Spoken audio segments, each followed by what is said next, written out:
گەرم و گەشتین سلااوەکانتان پێشکەش بینەرانی خۆشەویستی تەلەڤیزیۆنی کۆمەڵا خۆشحاڵین لەوەی کە جارێکی تر لە بەرنامەی ئێمە و بینەران دەبینە میوانی ماڵەکانتان.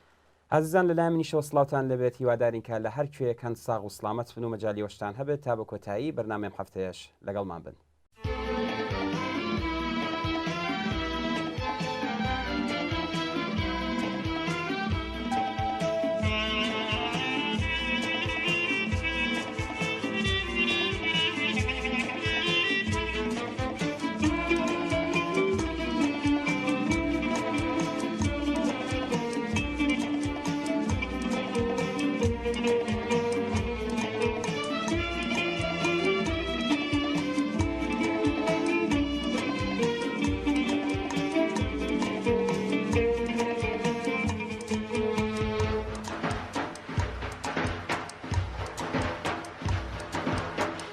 لە پەنجەرەی ژوورەکەم با دەرگاکەت بۆ وڵاکەم لە پەنجەرەی ژوورەکەم با دەرگاکەت بۆ وڵاکەم چاودامەخە فولا چرای سۆمات مەکە بەسەر دڵما بنێ نەکێ بەسەر دڵما بنێ دەستی بێنا و جیهانە جەنگەڵستانێکی چڕە خوا نەکردا نەگلا غەریبی دابڕی خوا نەکردا نەگلا غەریبی دابڕی با گوێ لە خامیەک بگری با گوێ لە خامیەک بگری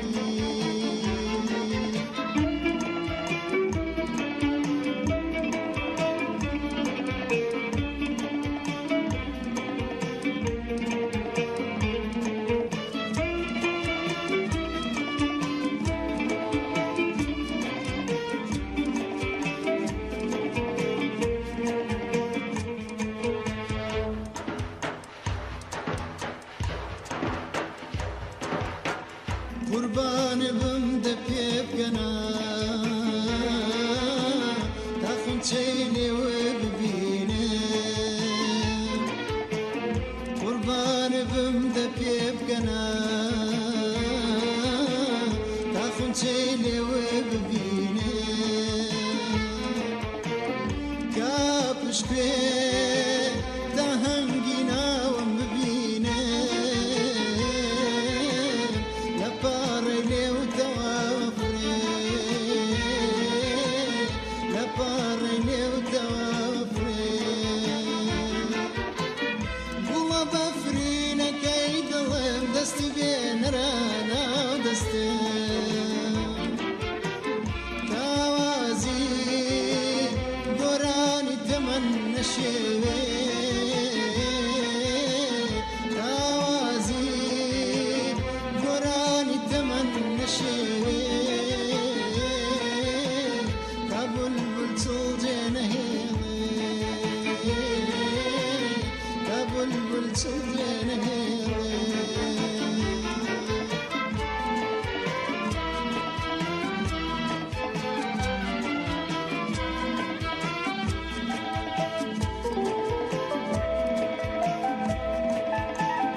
لە پەنجەرەی ژوورەکەم با دەرگاکەت بۆ وڵاکەم لە پەنجەرەی ژوورەکەم با لا پەنجەرەی ژوورەکەم با دەرگاکەت بۆ وڵاکەم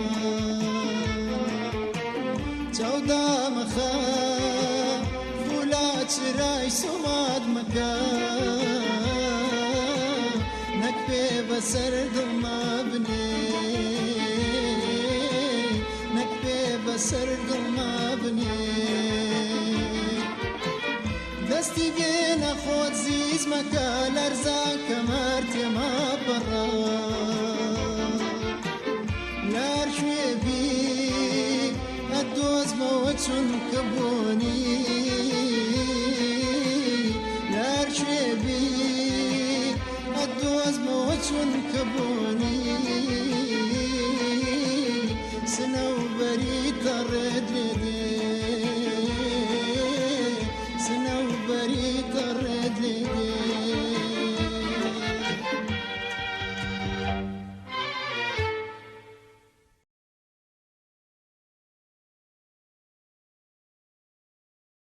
بینەرانی ئازیز ئەمڕۆ یەکشەممە 25 مانگی گوڵان ساڵهاتی بۆمبارانی شیمیایی مقڕەکانی ناوەندی کۆمەڵە لەلایەن ڕژیمی بەعسی عێراقەوەیە. بەم بۆنەوە بەرنامەی هەفتەیەمان بە یادێک لەو ڕووداوە دڵتەزێن و گیان بەختکردوانەوە دەست پێ دەکەین. ئێوارەی ڕۆژی 25 مانگی گوڵانی 1367 هەتاوی واتە 34 ساڵ پێش ئێستا فڕۆکە شەڕکەرەکانی حکوومەتی جنایەتکار و دڕندەی عێراق جارێکی تر هێرشیان کردە سەر مەقەڕ و بارگاکانی ناوەندی کۆمەڵە و دایانەبەر بۆمبارانی شیمیایی. لەو کارە ساتە دڵتەزێنێدا 23 کەس لە باشترین ئەندامان و کادرەکانی کۆمەڵە و حیزبی کۆمۆنیستی ئێران گیانیان بەخت کرد و 150 هاوڕێ و هاوسەنگەری تریشمان بریندار و مەسموم بوون کە بە هاوکاری کەموێنەی خەڵکی ئەم ناوچەیە توانرا لە مەرگ ڕزگاریان بێت. ئەم خۆشەویستانە پۆلێک لە پێشڕەوانی بزوتنەوەی کرێکاری و کۆمونیستی کوردستان و ئێران و سیمای ناسرا و ئازیزی جەماوەری کرێکار و زەحمەتکێش بوون کە لە دژی نظامی زاڵمانە و چەوسێنەرانی سرمایهداری لە دژی شەڕ و کوشتار و بێمافی ئینسان ڕاپەڕی بوون و گیانیان لە پێناوی ئامانجی بەرزیاندا بەخت کرد. ئازیزانێک کە ئەستێرەی گەش و چرای ڕووناکەرەوەی ڕێگای خەبات بەرەو سەرکەوتنمان و یادیان قەت لەبیر ناچێت.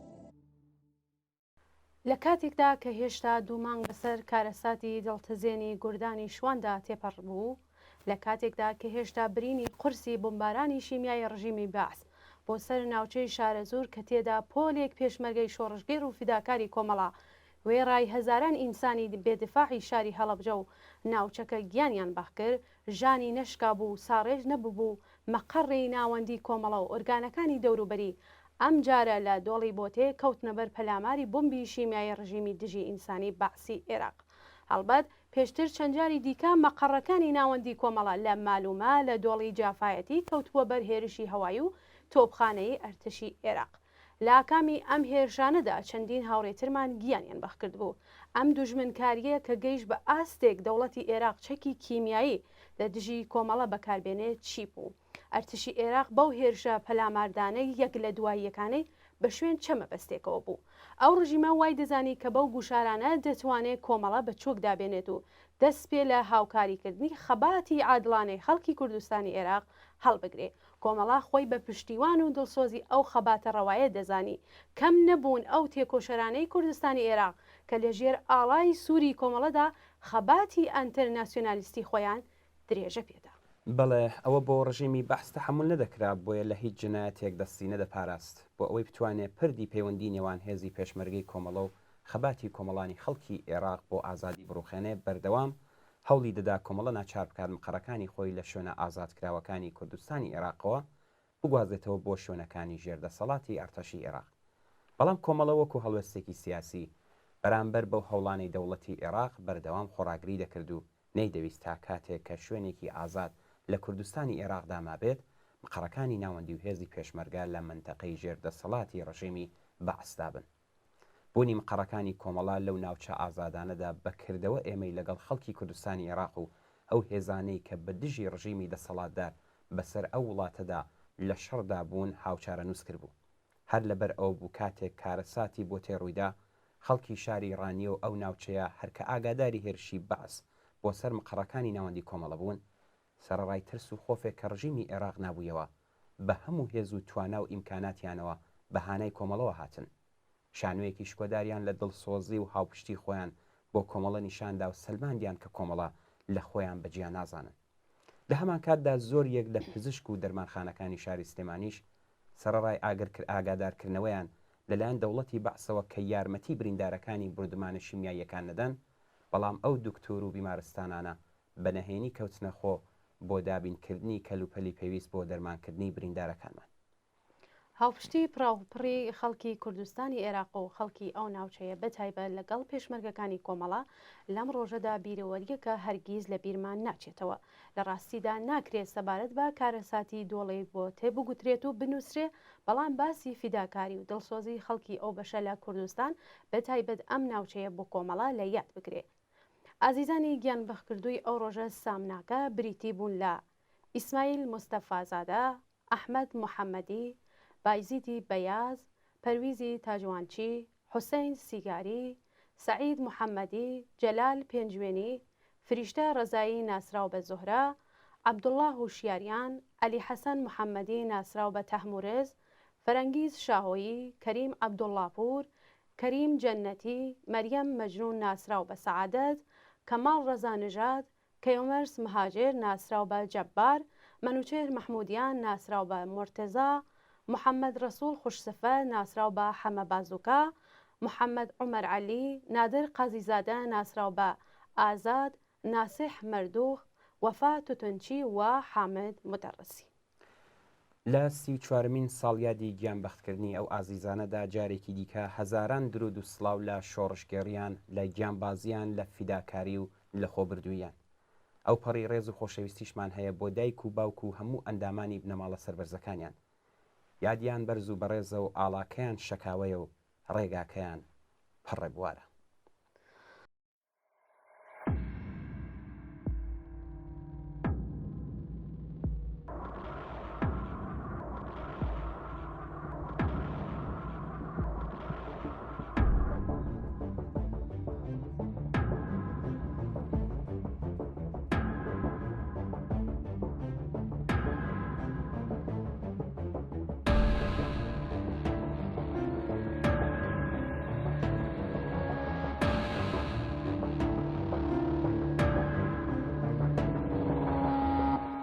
بۆتێ ساڵهاتی دووهەم کارەساتی شیمیاباران بەسەر کۆمەڵەدا. ڕۆژی 25 مانگی گوڵان ساڵ ڕۆژی کیمیابارانی مقڕەکانی کۆمەڵە لە ساڵی 1367 لە دۆڵی بۆتێ لەلایەن ڕژیمی بەعسی عێراقەوەیە. دوانیوەڕۆی ڕۆژی 25 گوڵانی 1367 هەتاوی مقڕەکانی کۆمەڵە لە دۆڵی بۆتێ هەڵکەوتوو لە 20 کیلومتری شاری ڕانیا لە کوردستانی عێراق کەوتەبەر بۆمبارانی فڕۆکە شەڕکەرەکانی ڕژیمی جنایەتکاری بەعسی عێراق. لەم ڕۆژەدا تایارەکانی ڕژیمی بەعسی عێراق بۆ دووهەم جار هێرشیان کردە سەر مقڕەکانی کۆمەڵە لە دۆڵی بالیسان لە بۆتێ. بالیسان ئەو ناوچەیە بوو کە ڕژیمی بەعسی عێراق بۆ یەکەم جار سلاحی کیمیایی لە دژی خەڵکی کوردستانی عێراق بەکارهێنا بوو. هەڵبەت ئەوە یەکەم جار نەبوو کە مەقڕەکانی ناوەندی کۆمەڵە دەکەوتنە بەر هێرشی هەوایی و تۆپخانەی ئەرتەشی عێراق.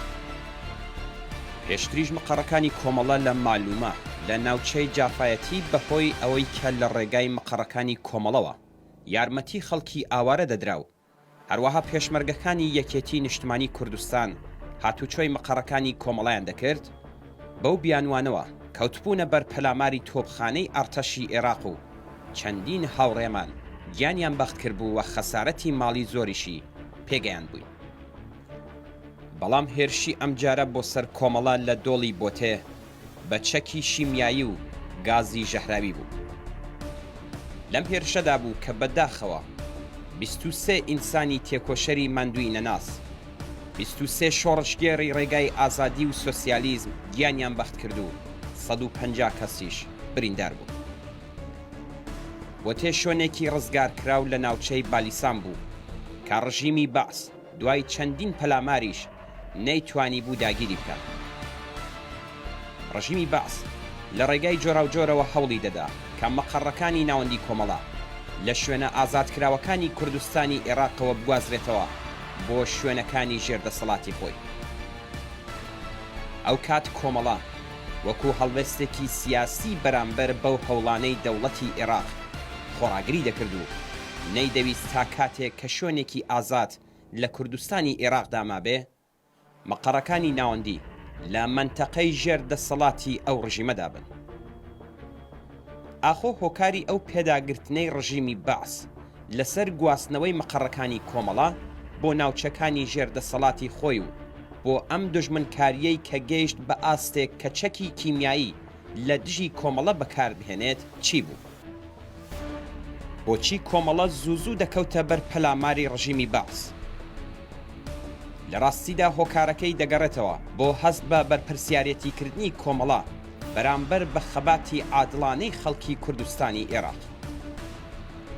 کۆمەڵە بە پێی پرەنسیپ خۆی بە هاوپشت و دڵسۆزی ئەو خەباتە ڕەوایە دەزانی. بەو پێیە پەیوەندیەکی چڕوپڕی خەباتکارانەی لە نێوان خۆی و کۆمەڵانی خەڵکی کوردستان پێکهێنابوو. بە هەر شێوەیەک بۆی کرابە یارمەتی خەڵک و تێکۆشەران و ئەو هێزانەی دەدا کە لەگەڵ ڕژیمی جنایەتکاری بەعسی عێراق لە حاڵی شەڕدا بوون و یان تەنانەت لە شارەکان خەریکی خەباتی نەهێنی بوون. کۆمەڵە دەشیزانی بەهۆی ڕەچاوکردنی ئەو سیاسەتەوە ممکنە بکەوێتە بەر شاڵاوی تۆڵەسەندنەوەی ڕژیمی بەعس کە دژمنی خەباتی خەڵکی کوردستان بوو. دیارە ئەم پەیوەندیە دوولایەنە بوو. خەڵکی بەشمەینەتی کوردستانی عێراقیش خۆیان بە دڵسۆزی کۆمەڵە دەزانی لە خۆشی و ناخۆشیەکانیدا بەشدار بوون یارمەتیان دەدا و یارمەتیان لێوەردەگرت. بەهۆی ئەو پەیوەندیەوە بوو کە لە کاتی تنگانەدا خەڵکی کوردستانی عێراق بە گەرمی بەرەو پیری کۆمەڵەوە هاتن. خەڵکی ناوچەی ڕانیا ئەو ڕۆژە هەر کە ئاگاداری هێرشی بەعس بۆ سەر مەقەڕەکانی ناوەندی کۆمەڵە بوون، سەرەڕای ترس و خۆفێک کە ڕژیمی عێراق نابوویەوە، جەماوەری خەڵک بە هەموو هێز و توانا و ئیمکاناتەوە بەهانای کۆمەڵەوە هاتن. بریندارەکان و کەلوپەلیان لەگەڵ دەگواستینەوە، دەگەڕان بە شوێن هاوڕێیانی نادیارماندا، خۆراک و پێداویستیان بۆ دابین دەکردین، ماشین و تراکتۆریان دەخستە اختیارمانەوە و بەم جۆرە شانۆیەکی شکۆداریان لە دڵسۆزی و هاوپشتی خۆیان بۆ کۆمەڵە نیشاندا و سەلماندیان کە کۆمەڵە بەهی خۆیان دەزانن. لە هەمان کاتدا زۆر یەک لە پزیشک و دەرمانخانەکانی شاری سلێمانیش سەرەڕای ئاگادارکردنەوەی دەوڵەتی بەعس بە نەهێنی کەوتنە خۆ بۆ دابینکردنی کەلوپەلی پێویست بۆ دەرمانکردنی بریندارەکان. جێی خۆیەتی لە 33هەمین ساڵ ڕۆژی کارەساتی بۆتێ لەگەڵ ئەوەدا کە ڕێز دەگرین لە یادی ئازیزی هاوڕێیانی گیانبەخت کردومان، جارێکی دیکەش سوپاسی هاوپشتی و دڵسۆزی و هاوکاری خەڵکی تێکۆشەری ڕانیە و دەوروبەری پزیشک و دەرمانخانەکانی شاری سلێمانی بکەین. بێشک کۆمەڵە ئەمڕۆژ هەروە خۆی بە دۆست و پشتیوانی ئەو خەڵکە دەزانێت. بەداخەوە لە ئاکامی ئەو هێرشە جنایەتکارانەیەدا 23 هاوڕێی خۆشەویست، 23 کەس لە پێشڕەوانی بزوتنەوەی کرێکاری و کۆمونیستی، 23 سیمای ناسراوی کرێکاران و زەحمەتکێشانی کوردستان و ئێران کە لە دژی نظامی سەرمایەداری و لە دژی بێمافی و نابەرابەری ئینسان ڕاپەڕی بوون، یانیان لە پێناوی ئامانجی بەرزیاندا فیدا کرد. لەناو ئەو هاوڕێیانەدا بوون کەسانێک کە لە شارەکانی ئێران و هەروەها لە کوردستانی عێراقەوە بە ڕیزی کۆمەڵە و حیزبی کۆمونیستی ئێران پەیوەست ببوون و لە ژێر ئاڵای سووری کۆمەڵەدا خەباتی سۆسیالیستی خۆیان درێژە پێدەدا. گیانبەختکردنی ئەم هاوڕێیانە بوو بە ڕەمزی هاوچارەنووسی ستەم لێکراوان و چەوساوەکان لە ئێران و عێراق. ئەم ئازیزانە بریتی بوون لە ئیسماعیل مستەفازادە، ئەحمەد محەممەد، بایزید بەیاز، پەرویز تاجەوانچی، حوسین سیگاری، سعید محەممەدی، جەلال پێنجوێنی، فریشتە ڕەزایی ناسراو بە زۆهرە، عەبدوڵڵا هۆشیاران، عەلی حەسەن محەممەدی ناسراو بە تەحمورس، فەرەنگیز شاهۆیی، کەریم عەبدوڵڵاپور، کەریم جەنەتی، مەریەم مەجنون ناسراو بە سەعادەت، کەماڵ ڕەزانژات، کیومەرس مهاجر ناسراو بە جەبار، منوچێر مەحمودیان ناسراو بە مۆرتەزا، محەممەد ڕەسووڵی خۆشسفەت ناسراو بە حەمە بازووکە، محەممەد عومەر عەلی ناسراو بە حەمەی ئاجیکەند، نادر قازیزادە ناسراو بە ئازاد، ناسح مەردوخ، وەفا تووتنچی و حامد مدەڕسی. نێوی ئەم ئازیزانە لە مێژووی پڕ لە فیداکاری و ڕەزمەندەگی بزوتنەوەی کۆمونیستی ئێراندا بۆ هەتایە دەدرەوشێتەوە. ئەمڕۆ گڵکۆی ئەم دەستە لە ژنان و پیاوانی ماندووی نەناس و لە تەسلیم نەهاتووی کۆمەڵە و حیزبی کۆمونیستی ئێران لە شوێنی گیانبەختکردنیاندا جێگایەکە بۆ نوێکردنەوەی پەیمان لەگەڵ ئامانجی شەریف و ئینسانیان و پەیمان نوێکردنەوە لەگەڵ بنەماڵە سربەرزەکانیان. بێگومان بە درێژەدان بە ڕێگای ئەم هاوڕێیانە و وەفادارمانەوە بە ئامانجەکانیان لە ڕیزی حیزبی کۆمونیستی ئێران و کۆمەڵە یادی ئەم شۆڕش گێڕانە و پێشڕەوانە زیندوو ڕادەگرین. جارێکی دیکە یاد و بیرەوەری هەموو گیان بەختکردوانی ڕۆژی 25 گوڵانی ساڵی 1367 هەتاوی لە جەریانی بۆمبارانی شیمیایی مقڕەکانی ناوەندی کۆمەڵە لەلایەن ڕژیمی جنایەتکاری بەعسی عێراق ڕێز لێ دەگرین.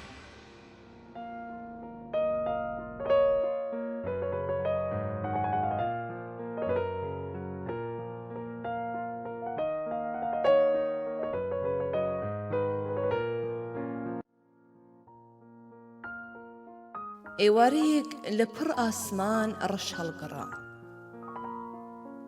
ئێوارەیەک لە پڕ ئاسمان ڕەش هەڵگەڕا، هەوری چڵکن گەواڵ گەواڵ پاڵیان ڕێکدا و شۆراوەیاندا هێشتە سەر هەموو ترۆپکی شاخەکان. خۆر لەسەر کەل بە پەلەپەل گشت گزنگی خۆی هەڵوێزنی و شۆڕ بووە ئەو دێوی چیا. شەو وەکو شەوە پەلی کێشایە ئەو دۆڵە، هەر هێندەی چاوتروکانێک 23 شاخ دایان بە چۆکی خۆیاندا. 23 کانی وشک بوو لە پرمەی گریانیاندا. 23 شوێن لە ئەرزی ڕاق لە هەیبەتی 23 تەرمی تازەدا قرچە قرچیان کەوتە لەشی.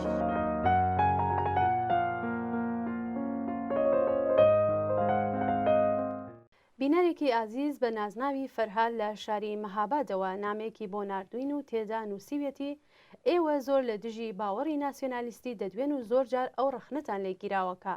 ئەوە بە مانای ئەوەیە کە ئێوە گرنگی بە پرسی نەتەوەی کورد نادەن و وەڵامی ئێوە بۆ ئەو ڕەخنەیە چییە؟ فەرهادی بەڕێز، سەرەتا پێویستە ئەو ڕاستی ڕوون بێتەوە کە پرسی نەتەوەی کورد و ناسیۆنالیزمی کورد یەک بابەت نین. سەرچاوی پرسی نەتەوەی کورد لەوەوە دێت کە دەوڵەتانی سەرکوتگەر نەتەوەی کوردیان کە ئەویش دەیتوانی وەکو نەتەوەکانی دیکە خاوەنی دەوڵەتی سربەخۆ بێت لە مافی دیاریکردنی چارەنووسی خۆی بێبەش کردووە و ستەمێکی ناڕەوای نەتەوایەتیان لە هەموو بوارێکی ئابووری، فەرهەنگی و کۆمەڵایەتی و سیاسی بەسەردا سەپاندووە. بزوتنەوەی خەڵکی کوردستان لە هەموو پارچەکانی کاردانەوەیەکی جەماوەری و ڕەوایە بەرامبەر بەم ستەمکاریە. بەڵام ناسیۆنالیزم بریتیە لە ئایدۆلۆژیەکە تەمەنی پێکاتن و گەشەکردنی بەقەدەری تەمەنی سەرهەڵدانی پەیوەندیەکانی سەرمایەداری و سەرهەڵدانی دیاردەی نەتەوەییە. ناسیۆنالیزم جیهانبینی، ئستراتیژی سیاسی، فەرهەنگ و دابوونەریت و فەرهەنگ و هۆنەر و شێوەکاری خۆی بەرهەم هێناوە. لەسەر بنەمای ئایدۆلۆژی ناسیۆنالیستی حزب و ڕێکخراوی سیاسی جۆراوجۆر بیناکراون. کۆمۆنیسمیش ڕێبازێکی سیاسی و فکری دیاری کراوە کە لە ڕوانگەی بەرژەوەندی چینی کرێکارەوە دەڕوانێتە هەموو کێشە کۆمەڵایەتیەکان ناو کۆمەلگای سەرمایەداری. لەوانە کێشەی نەتەوایەتیش و بۆ چارەسەرکردنیشی ئستراتیژی سیاسی دیاریکراوی هەیە. دابینکردنی مافی دیاریکردنی چارەنووس بە واتای مافی جیابوونەوەی پێکهاتنی دەوڵەتی سربەخۆ لە 100 ساڵی ڕابردوودا زیاتر لە هەموو کەسێ لەلایەن کۆمونیستەکانەوە پێداگری لەسەر کراوە و خەباتی بۆ کراوە و قوربانی بۆ دراوە. بەڵام سیستمی سەرمایەداری ئەگەر خۆی سەردەمێک خوڵقێنەری ئایدۆلۆژی ناسیۆنالیزم بوو لە ڕەوتی گەشەکردن و بەرەو پێشچوونیدا تا ڕادەیەکی زۆر لە ئایدۆلۆژی ناسیۆنالیزم دوورکەوتوتەوە. ئەگەر سەرمایەداران ڕۆژگارێک ئامانجیان سنووردانان بۆ بازاڕی ناوخۆی وڵات بوو، ئەمڕۆ ئەم سنوورانە ئیتر بەرژەوەندی ئەوان ناپارێزن و بۆ ئەوان لەوە زیاتر پیرۆز نین. لە سەردەمی جیهانگیری سەرمایەداریدا چینی سەرمایەدار بەرژەوەندی خۆی لەوەدا نابینێت کە سنوورێک بە دەوری بازاڕی ناوخۆیدا بکێشێت. ئەم سنوورانە زیانی پێدەگەێنێت. هەر بۆیە لە پێناویدا ئارمانی ناسیۆنالیستی خۆی لەبیر دەباتەوە و خۆی لەگەڵ گۆڕانکاری بنەمای ئابووری خۆی ڕێک دەخات. حیزبە ناسیۆنالیستەکان بە حکمی گۆڕانکاری ئابووری و کۆمەڵایەتی لە چەندەی ڕابردوودا بەکردەوە خۆیان لەگەڵ میل و ئارزوەکانی چینی سەرمایەداری کوردستان یەکخستووە. بەجێگەی ئەوەی کە لابردنی ستەمی نەتەوایەتی بە ئامانجی خۆیان دابنێن تەنیا بە بەدەستێنانی بەشێک لە دەسەڵاتی محەلی لە هەر ڕێگەیەکەوە کە بۆیان بکرێ ڕزایەت دەدەن. بە هەڵکەوت نییە ئەگەر ئەمڕۆ دەبینین حیزبە ناسیۆنالیستەکانی کوردی بە خودمختاری یان فدرالیزمێکی نیوە و ناتەواو کە سەهلە بە هێندێک ئیمتیازی فەرهەنگی و بەشداریان لە دەسەڵاتی مرکزی و تەنانەت بە لێبوردنی گشتی و هیتریش ڕازی دەبن و ئیتر وەکو ساڵان ئامانجی سربەخۆیی هەستیان نابزوێنێ و لە پێناویدا خۆبەخت ناکەن. ئەو بەمانە نییە کە ئەوان خەیانەتیان بە ئامانجەکەی خۆیان کردووە، بەڵکو بەمانای ئەوەیە کە خۆیان لەگەڵ بەرژەوەندیەکانی پێگەی چینایەتی خۆیان گونجاندووە. بەنسبەت ستەمی نەتەوایەتیش سەرڕای ئەوەی کە ستێمەکە کەم و زۆر کار دەکاتە سەر هەموو چین و توێژەکانی کۆمەلگا، بەڵام ئاکامەکانی بۆ هەموو چین و توێژەکانی کۆمەلگا وەکو یەک نییە. ئەمڕۆکە سەرمایەداران و خاوەنانی سروەت لە کوردستان ئەو بروکراتانەی کە خاوەنی پلەپایەی بەرزی ئیدارین لە ئاکامی ئەو ستەمەدا گوشارێکی ئەوتۆیان لەسەر ژیانی خۆیان هەست پێ ناکەن و تەنانەت قازانجی مادی خۆیان لە درێژەی ئەو هەلومەرجەی ئێستادا دەبین و لە باشترین حاڵەتدا بە هەندێک ڕفرمی بچووکەوە ڕازین. بەڵام بۆ کرێکار و زەحمەتکێشی کورد چارەسەرکردنی ستەمی نەتەوایەتی بە واتای کۆتایی هێنان بە دەربەدەری و ماڵبەکۆڵی بە واتای پێکێنانی ئاڵوگۆڕ لە بارودۆخی ژیانیدایە. لابردنی ئەو ستەما بۆ چینی دەستەنگ و بێبەشی کۆمەلگا بە واتای ژیانێکی ئابووری ئاسوودەتر و کەش و هەوایەکی سیاسی کراوەتر بۆ خۆی و ئاسۆی ڕوون و داهاتوێکی باشتر بۆ منداڵەکانیەتی. ئەم ڕاستیە کە هەلی کۆمەڵایەتی بۆ پەرەسەندنی نفوزی هێزی چەب و ڕادیکاڵ لە کۆمەلگای کوردستان ڕەخساندووە. هەر بۆیە هێزێکی چەب کە بناغی کار و تێکۆشانی لەسەر سۆسیالیزمی زانستی دامەزراند بێ زۆرتر لە ناسیۆنالیستەکان پابەندی خەبال لە پێناوی نەهێشتنی ستەمەی نەتەوایەتیە و لەم بوارەدا بە پێی سروشتی خۆی لەوان شێرگیرترە.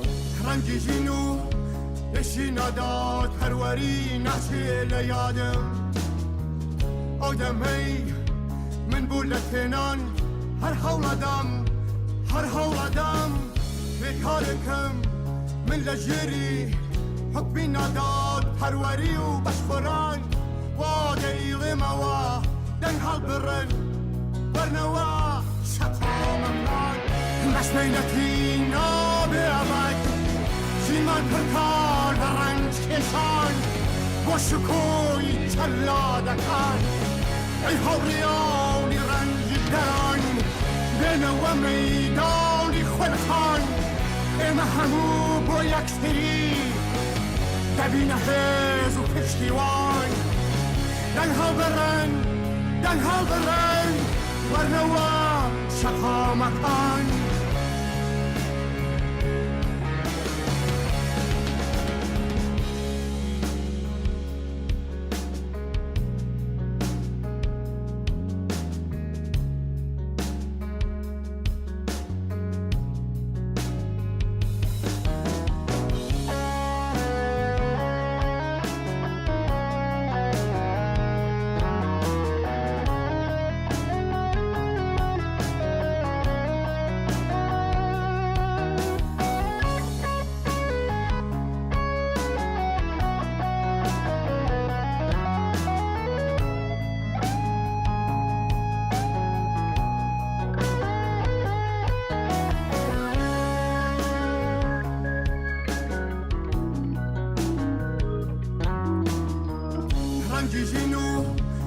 چی نداد پروری نشه لیادم آدم هی من بولتنان هر حولدم بکارکم من لجری حکمی نداد پروری و بشفران و دیل موا دنگ حال برن ورنوا شطا مکان کولیشان من ناروخنه ولی برزو مافی رون من آدمی دمانوه روکنو شطا مکان روشگاره کمردن شنازی و کلدان مترمتی سوری کیاوانو شینکان دنگ هاو برن ورنوا شخامکان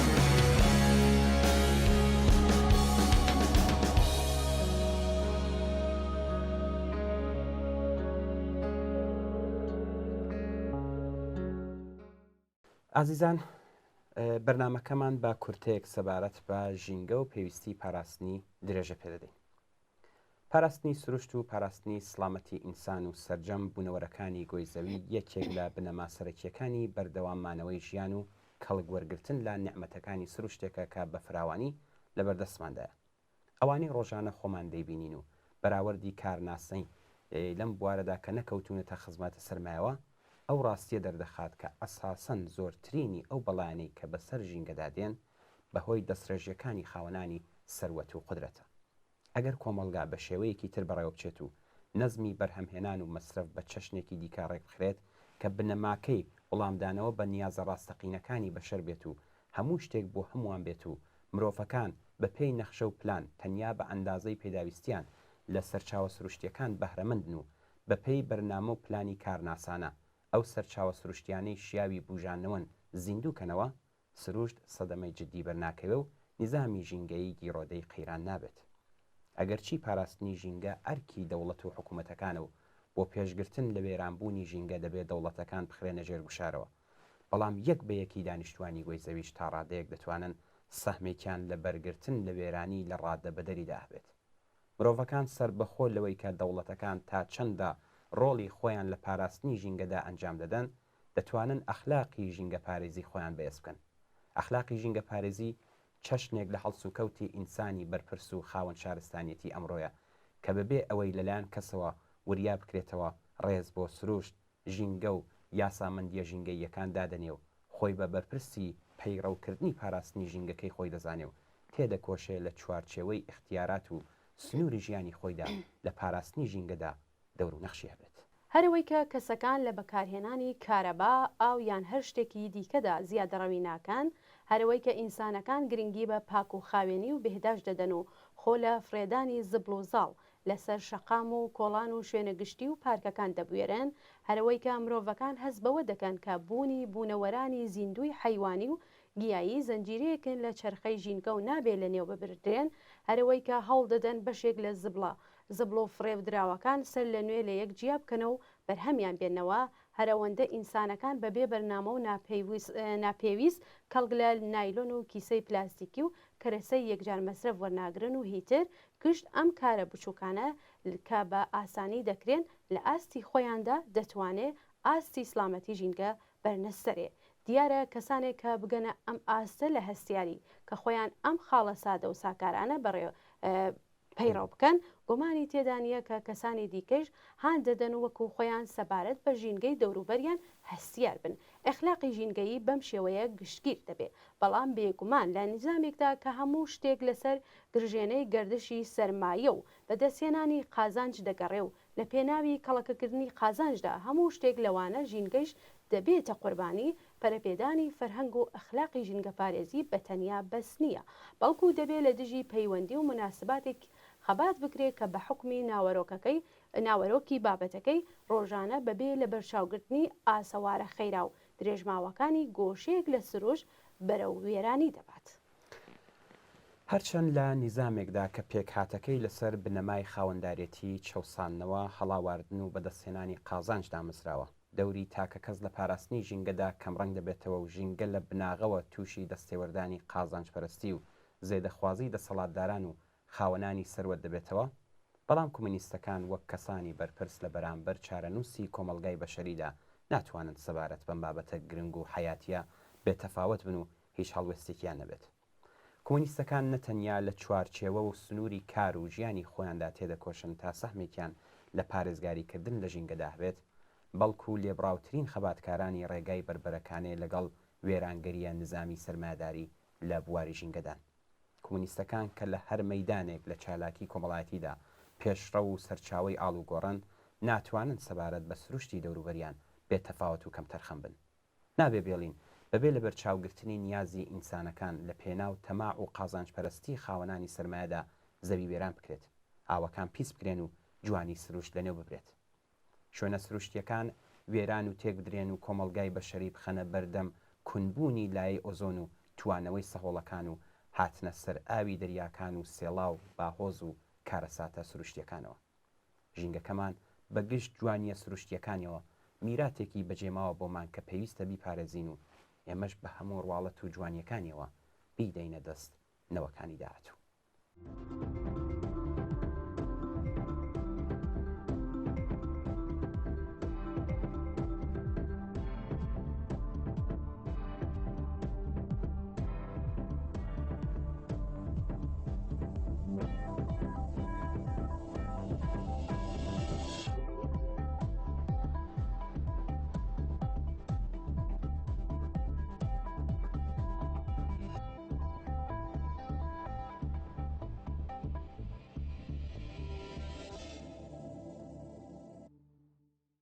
بەڵێ بینەرانی ئازیز بەم جۆرە هاتینە کۆتایی بەرنامەی ئەم هەفتەی ئێمە و بینەرە. زۆر سپاس بۆ ئەوەی تا ئێستا لەگەڵمان بوون. چاوەڕێی نامە و ئیمەیل و پەیوەندیەکانی تری تەلەفۆنی ئێوەین بۆ هەرچی زۆرتر ڕازانەوەی بەرنمەکەی خۆتان پەیوەندیمان پێ بکەن و پەیام و ڕاوبۆچوونەکانتان باس بکەن تا هەفتەیەکی تر و بەرنمەیەکی تر هەر شاد و بەختەوە بن.